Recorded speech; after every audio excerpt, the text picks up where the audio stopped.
go. Alright, 3, 2, 1.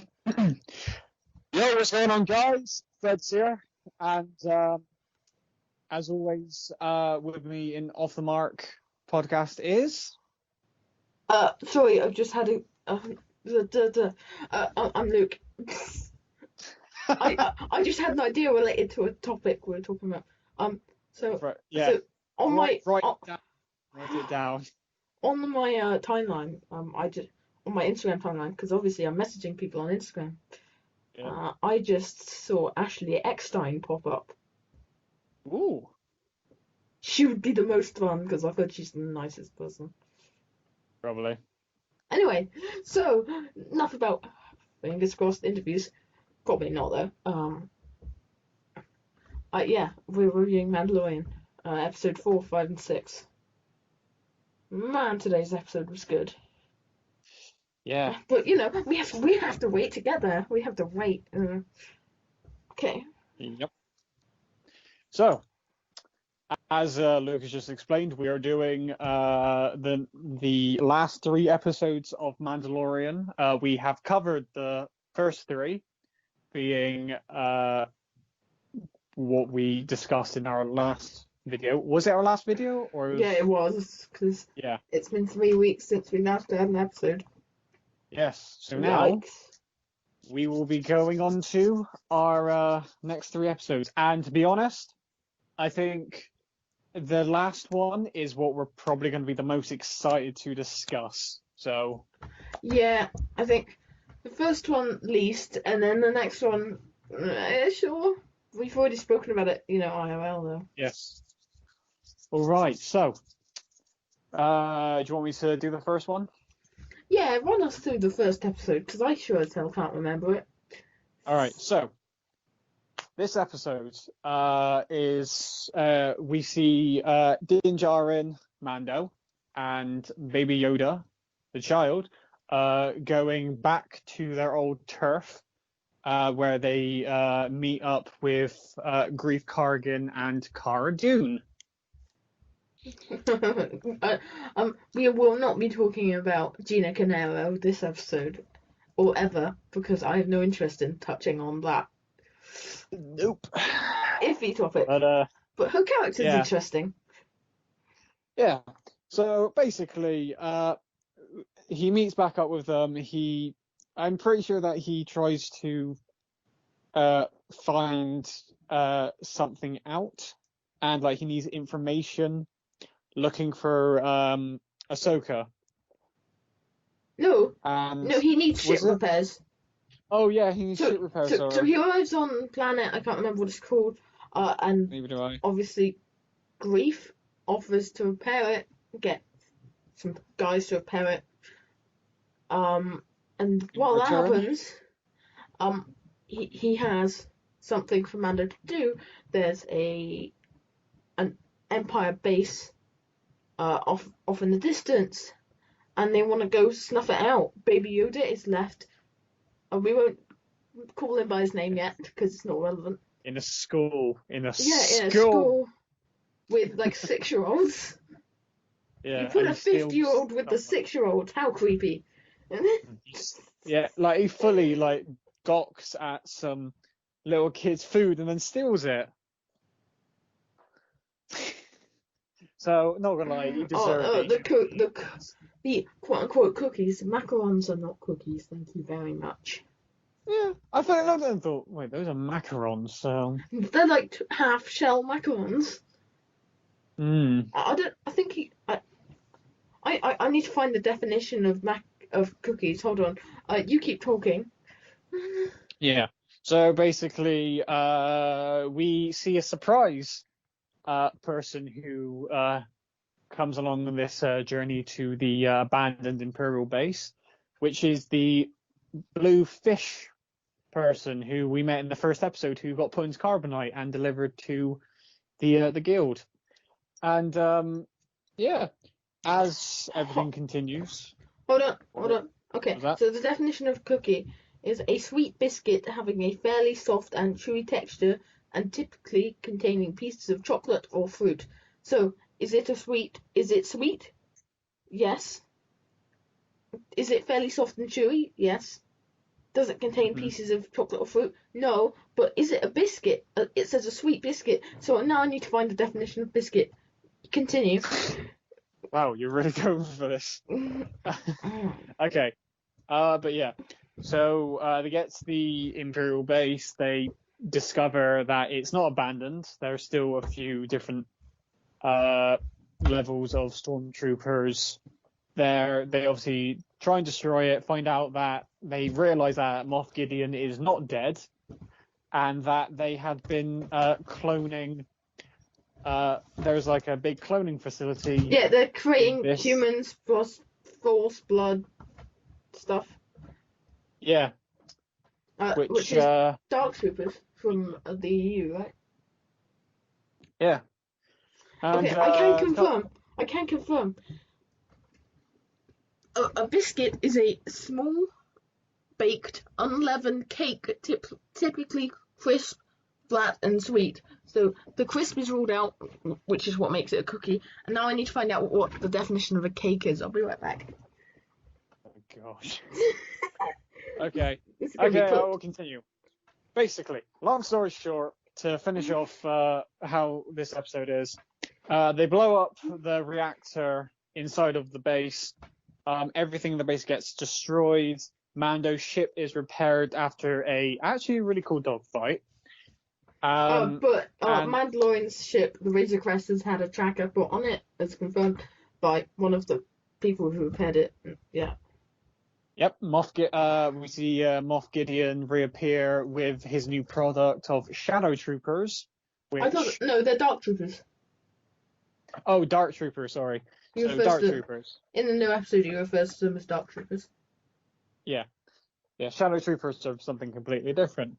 But yeah, so we see that. And yeah, that's basically how the episode ends. And just like that, we can conclude Is Macaron a cookie saga? It is not. Yeah. If we sort it all the way back to cake, a cake is an item of soft, sweet food made from a mixture of flour, fat, eggs, and sugar. Macarons do not include flour, and therefore a macaron is not a cookie, and therefore people should stop calling them cookies. Research. You are really reading into this too much, aren't you? Yeah, but I hate that people call them cookies. And finally, we have evidence. Okay, so next episode, they go to the forest. No, we won't even. I will run us through this one because I've watched it like 4 times. Not because really I wanted got carried to. away with that. Yeah, I know, but it'll be funny. Okay, let's go. And clearly, it was amusing. You laughed. Yep. Oh yeah. Okay. Anyway, so this episode begins with Ahsoka Tano mowing through guys, which is super out of character, but we move. Like, she is just killing living people. Like, really? Plot twist. They're droids. They're not. I know. The ones in the city. The ones in the city are, but outside the borders, she is just mowing through guys, like alive people. Well, she did like literally decapitate 4 members of Death Watch. Oh, that's true. In like the Clone Wars. Yeah, but at the end of the day, the Death Watch are a cult. These guys are just doing their job. I think there's more reason. I do agree with what you're saying now. Okay. Yeah. Yeah. Anyway. But I still think it's out of character. I just think a bit. So she mows through a bunch of guys. She threatens the leader of this town, this guy, and this woman who was apparently a survivor in the Clone Wars or something or other. Don't really care. She is just there to serve the purpose of having a Beskar staff. Anyway, so it cuts to Mando and Baba Yaga. Sorry? Nothing, sorry, I don't know why I made that noise. I don't know why I made that Okay, noise. so they land out on the outskirts of the city and walk in, having no idea where they should find Ahsoka Tano, in which they are spotted by female Clone Wars survivor, because her name is... She's such an awful villain. Um. Okay. But so yeah. And she offers the Beskar staff in exchange for killing Ahsoka, which is obviously great because it gives Mando Ahsoka's coordinates. He goes to Ahsoka. They have a fight. The plot armor really comes into play. How is Beskar lightsaber proof? We're told, episode 4, lightsabers pretty much cut anything. They're like the strongest thing in the galaxy. But if Beskar is lightsaber proof, why don't the Empire have all of it? Like, Darth Vader should be laced with Beskar. Everyone should be laced with Beskar in the Empire. Well, to be honest, it explains how, like, in Legends, the Mandalorian War actually went on for so long. Yeah, but it also breaks, like, film canon. Yeah. Like, in general Legends and whatnot, yeah, sure. You've got Force healing, and it's worse in Legends than it is in The Rise of Palpatine, but, it just is. But we move. Like, it's in Legends who really cares. And those who do, fine, sure, care, but nobody else knows that. So it's not like a public thing. But Beskar just, like, the lightsabers don't even have an effect on it. And in the next episode, Mando's armor is completely clean. There's not a scuff. There's not, like, I wish lightsabers were the temperature that starts to melt Beskar. So, like, it warped the Beskar a bit when they fought. Yeah, it was a pretty fun little fight, but, plot armor for real. Yeah. So he mentions Bo-Katan and Ahsoka Tano. Yeah. And Ahsoka Tano. Notices Baba Yaga. And so they go to a campfire, they chat, and Ahsoka and Baba Yaga force chat, apparently, in which she explains his name is Grogu, and he was on Coruscant at the time of the Great Purge, and he was rescued and hidden, and he hid his Force abilities to stay alive. Gotcha, bitch. Yeah. How live, bitch. Anyway. Yeah. She took a lot of information from him. From, like, okay, so I know his entire backstory. And his name is Grogu. From now on, I will be calling him Grogu. Yes. Because, well, that's his name now. Indeed. So then she helps teach Grogu, or shows Mando that he can use Force, that he can do all this, and to encourage Baba Yaga, Grogu, to show his Force abilities. He uses that little ball thing from the Razor Crest, just, kind of cute. Like, pretty cool. But, and then, so Ahsoka and Din agree to deal with the city in exchange for her training Grogu. So they go to the city. Oh no, the first line. This is the most memorable line from all of Star Wars ever, because it's so awful. A Mandalorian and a Jedi working together, they'll never see it coming. This is a real line that they said for real. It's embarrassing. Yeah. They'll never see. No, why are you doing this to me? Well, that's just sloppy writing. Yeah. As quoted from Deadpool. Well, yeah, it's sloppy just writing. It's like, it's supposed to be funny, but it's not. Yeah, well. Anyway. Yeah. So Ahsoka goes in, throws down Mando's shoulder piece as a look. your bounty hunter couldn't stop me, and then there's like a fight around the city involving Mando, a bunch of robot goons, and inside the walls, inside inside the smaller walls, Ahsoka and female with Beskar staff fight, which is a really kind of Ahsoka should just destroy her.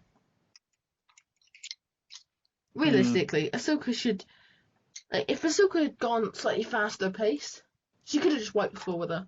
But I'm pretty sure because she was trying to keep her alive, that's why it was a slow paced fight. Just in case she just went straight through her. And that is a risk. Yep. And why did she want her alive? To tell her where Grand Admiral Thrawn is, and all the Rebels fans wet themselves. I sense thousands of voices crying out. And just, I know it was coming. They're setting up a show, we know it. Yeah, to be honest. I don't know why she said where it is Grand Admiral Thrawn. Just say where's Thrawn. That would have made a bit more. That line of dialogue's really clunky, and so when she's where is Grand Admiral Thrawn, just say where's Thrawn. Oh, she's obviously looking for Ezra. Obviously, but there's only one Thrawn. Surely. Oh. But who knows? Maybe if she'd said where's Thrawn, she would have gone, oh, the droid. Oh, he's on like Tatooine or whatever. I guess that's. I don't know. I don't know. This show is painful, but I enjoy some of it. Well, here's the thing, because there's a lot of discussion on, because they've mentioned Thrawn and him within canon now. People have been discussing his casting, and I'm just thinking I wouldn't actually start casting him until there's actual confirmation he's going to be used. Personally, I'd pick John Hamm. Just fair enough. I don't think Sorry, continue. I don't think Cumberbatch is a very good choice, personally, but yeah. Yeah. There was actually one actor who was actually showing interest in wanting to play Grand Admiral Thrawn, and he's actually played a Star Wars character before, but not in live action, in the animated universe. Yeah, I remember you talking about now. Jason Isaacs, who plays the Grand Inquisitor in Star Wars Rebels, has said that he would like to play Grand Admiral Thrawn in live action. I mean, that'd be fun, but yeah. Sure. But he's got the voice for it. Yeah, I'd love a truly big name now. I think John Hamm would kill it. Someone who has like that stature that's so high. Yeah. So, is there anything else you want to say about this episode? So it ends with Ahsoka giving Mando the Beskar staff, which kind of like, obviously now Din's gonna have to fight Moff Gideon, the Darksaber versus staff. We all know it's coming, especially after that staff showed up. It's like, oh, this is so obvious. You can just see it coming from a mile away. Yeah. But and then Ahsoka refuses to train Grogu and sends Grogu and Din to Tython, which you can sit on a stone and reach up and Jedi, and voila, Jedi. But it didn't work out like that. So then Ahsoka goes off to her own spin-off show, to the epilogue of Rebels. Yeah. Yeah. And then yeah, that's that episode. It's fine. Like, it's perfectly fine. It's not awful, like it could have been. It's not great, but it's fine. Well, It's just one of those episodes, right? It's like fan service for the sake of fan service. Yeah, so, do you want to move on to next one? Yeah, I'll talk through this episode as well, because Yeah. Mm. Okay, so Yeah. this episode opens with the nicest scene in the show. It's just like so nice. It's such a wholesome scene of Din and Grogu. Yeah. Din's, kind of like, oh, I don't, he's just sort of like showing off to. He's like, oh, look at what he can do. Oh, it's so cool. It's really adorable because he just keeps on saying Grogu and he keeps looking up at it, and I'm like, that's actually adorable. It's like It's kid. actually It's like in other episodes, kid. Grogu. And always wants Grogu. What? Yeah. Pappy? Grogu. Yeah. Grogu, Pappy. Mm. Yeah, it's a really nice scene. And then they get to Titan pretty much immediately. They stop off at the bottom of a hill, and then they fly to the top, which is again a nice little thing. It's like so. This show is so pleasant when it tries to be. I would take just more scenes of Grogu and Din. Just like nice little scenes of those two together. Yeah. Mm. And obviously he sits on the stone. And nothing happens for a bit. Nope. And then Boba shows up. Yeah, that scene, when I was watching it with my brother, me and him were shouting just like, it's Boba! Because obviously, your one comment to me was, I don't think, it looks like episode 1 of season 2 was not filler. Well, I said it wasn't entirely filler. Only about 80% filler. Well, we've now seen what the outcome of that ending is. Yeah. And also the ending of the episode where I can't remember which episode it was where where Boba shows up to save Assassin Lady. I think it was episode 5 or 6.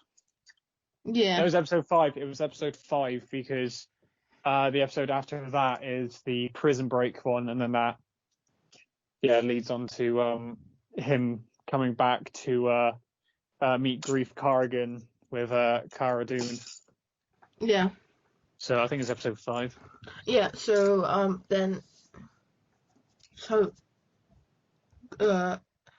Assassin Lady and Boba show up to get Boba's armor back, and they it's like the show has a thing with two people meet, short fight, friends are now well, discussion. It's like kind of half fight, half discussion thing, and then one thing is said and friends. Yeah, Boba wants his armor back. He threatens to kill Grogu if he doesn't get his armor back, and then the Empire show up. Yes. And Assassin Lady and Boba start fighting the Empire while Din tries to retrieve Grogu from his state of, I don't know what you'd even say. Jedi state. Is just sort of Jedi focus something. Maybe. I don't know. But and he keeps getting thrown away by the Jedi magic. And touches it, goes away. Touches it, gets thrown away. Meanwhile, on the ground, there's a fight between Boba and Assassin Lady with stormtroopers who just keep on coming, even though for a while there was only one ship there, and I think from memory they kill about 23 out of that one transport when you still like 6 run out initially. Do you know what I found really interesting about that fight? Yeah. Like Boba looked seriously pissed off at all the stormtroopers. I thought, wow, he really does not like stormtroopers. Well, no, because still the Empire was back. It was like a big thing. Yeah, and then obviously I part of me was thinking, I do think of a reason why he doesn't like stormtroopers, and it's because it's nothing compared to the clone troopers, because obviously the clone troopers all look like him and his dad, and Yeah. because the Empire got rid of them, I kind of feel like he still has a bit of like a. I don't think so. Oh yes. I'm angry at the Empire for stopping Well, no, the because there's torture of my clone slaves. no, because there's in one of the comic tie-ins to Force Unleashed. Great game. Everyone should go play it. I actually quite enjoyed it. Not canon. Not canon, but there's a scene in it which explains something, and I can go in depth. I can talk more about it, but I'll probably talk more about it at the end if you want. Yeah. Okay. So they fight two waves of the stormtroopers. Then Boba comes out in his armor, kicks a bunch of their asses. And yeah, and then they both the transports run away. Boba destroys them with his rocket pack. How do they keep adding rockets to that rocket pack?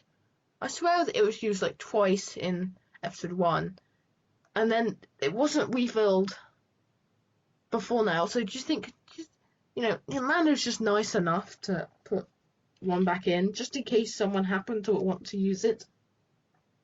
I don't know. It's a strange one. Strange one on me.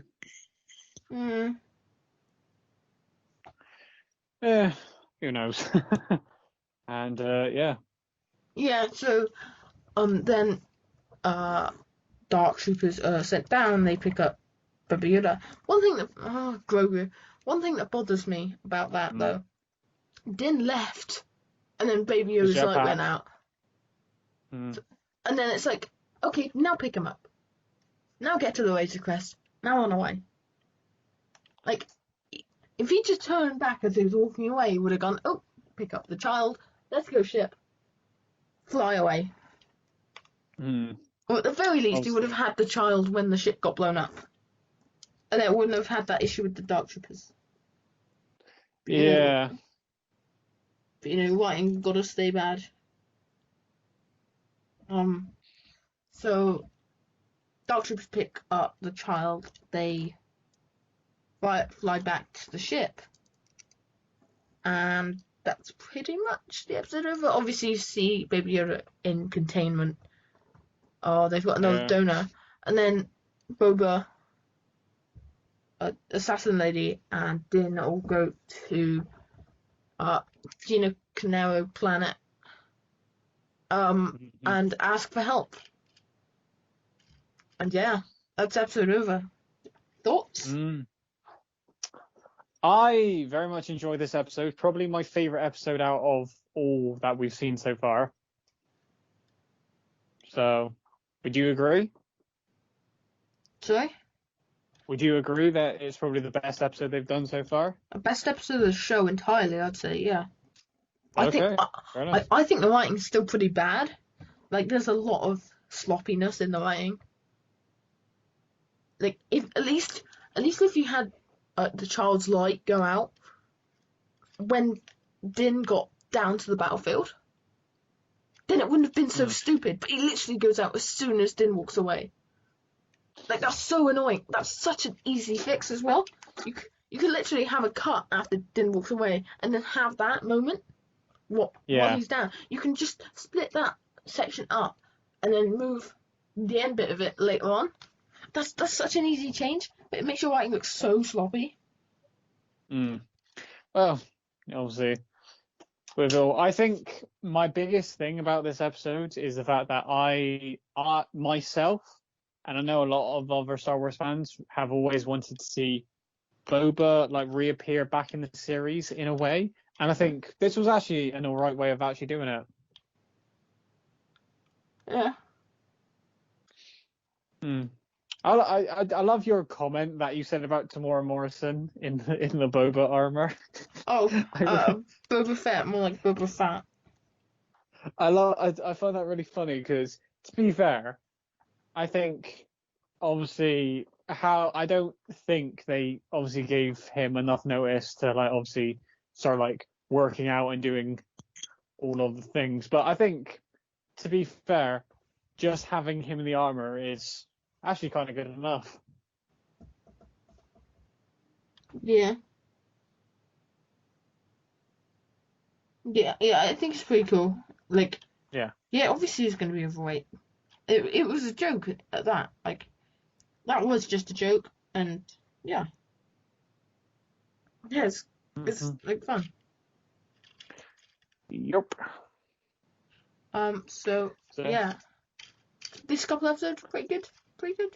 Yeah. Like, Yeah. Been cool. Our first episode was kind of boring. Second episode was like, eh. Oh, live action Ahsoka. Okay, that was pretty much how that went. Oh, live action Ahsoka. Like, that was how the passion for that came and went. Well, you know. Obviously, yeah. So, is there anything else you want to discuss about this episode? I don't think so. Cool. Well, But yeah, it's a decent couple episodes. Except for the finale, I assume the next. Hold on. I need to figure out how many episodes are going to be the rest of the year. Let's try and get one out a week for the rest of the year, I think. I think. Well, obviously, it's. How about this? If we do so if the episode that we finish off like the last 2 episodes, should we do it not just do it within 2 weeks, because that's probably when it just ends, and it'll probably be the best time. Okay, so Mandalorian, the finale will be on the 18th. So obviously we're gonna have the one that week. I think we try and get one next week. I don't know what it'll be on. Maybe we'll record 2 next week and then have one recorded for the 18th. The 2 next week, one of which will be the one that comes out on Christmas Day. Christmas Day's on Friday, which means obviously we're not going to record on Christmas Day or Boxing Day. Like, you could be busy. But like, if we record 2 next week, like 2, maybe we try OffTheMark game night again. Good. Like, if I get as many people as possible on and we just have a goof. And we do that for the Christmas Day one. Will you be free New Year's Day? I will have to have a look and see what I'm doing. Right now, I'll say that I am, but if there are any other issues, maybe we'll record like 2 next week, 2 the week after, and we kind of like do, or maybe do one big OffTheMark game night on a Saturday, and we record for like 2 hours. We split it into 2. That's Christmas Day and New Year's Day. I'm like, yeah, I think we can. Well, yeah, definitely. I think we can try to do that. Just we'll obviously have a conversation about that and figure out what's the best thing to do. Yeah, that'll be fun.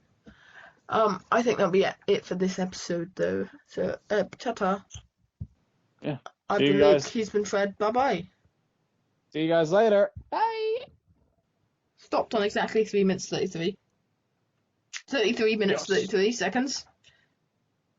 Cool. So currently, I just realised I wasn't following Mark Hamill, so I just made sure I follow him. I've also messaged. I tried messaging Ava DuVernay, but apparently her DMs are off now. Like, magically her DMs are off. And so are Wentworth Miller's. So the biggest one I'm hoping for is Ashley Eckstein, Ashley Eckstein, okay, and Phil Noto, and Mark Hamill, obviously. But Yosh.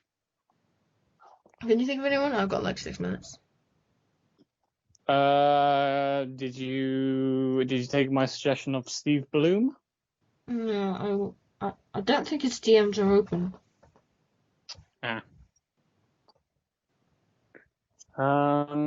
Who's who would be a good one? Who would be a good one?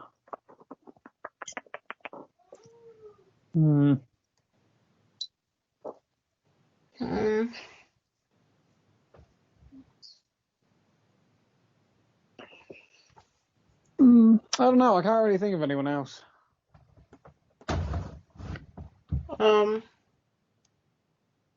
I'll have to have a bit of a think to see who I think would be good. I think obviously we've come up with a few ideas today. Okay, let's see if I can.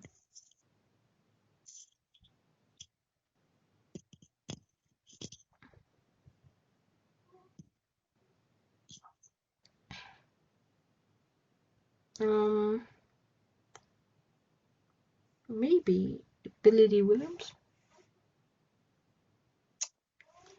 Who? Billy D. Williams. Oh, Billy D. Williams. Yeah, sure. Don't think he'll get back. No, worth a try. No, he's not on Instagram. I don't know. I want to get someone involved in Rise of Skywalker.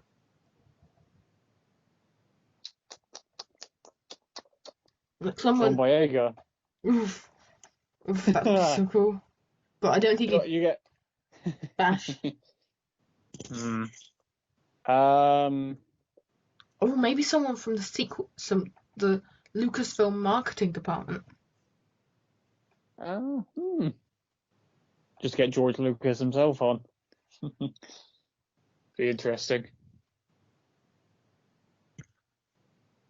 Yeah, but like someone in the marketing department who could talk about how tragic the Rise of Skywalker went down.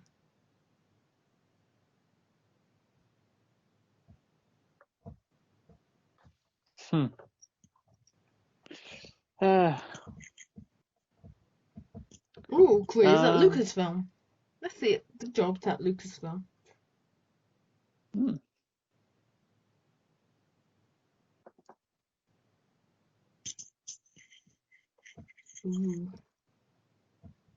Oh, it don't matter about the worst gonna say Spanish dripping from the worst bit, but love of this.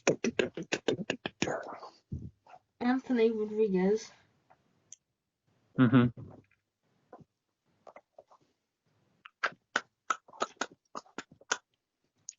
Yeah. I was going to say, if you... Huh? Sorry? No. I was going to say, if there was anything else, if there is anyone else that you can think of, then... No, not right now. I think we should chat about it tomorrow. And I've got a bit more time. Yes. Goodbye. Anyway, I'll speak to you tomorrow, right? Chat tomorrow. Alright, bye. Alright, see you. Bye. See you.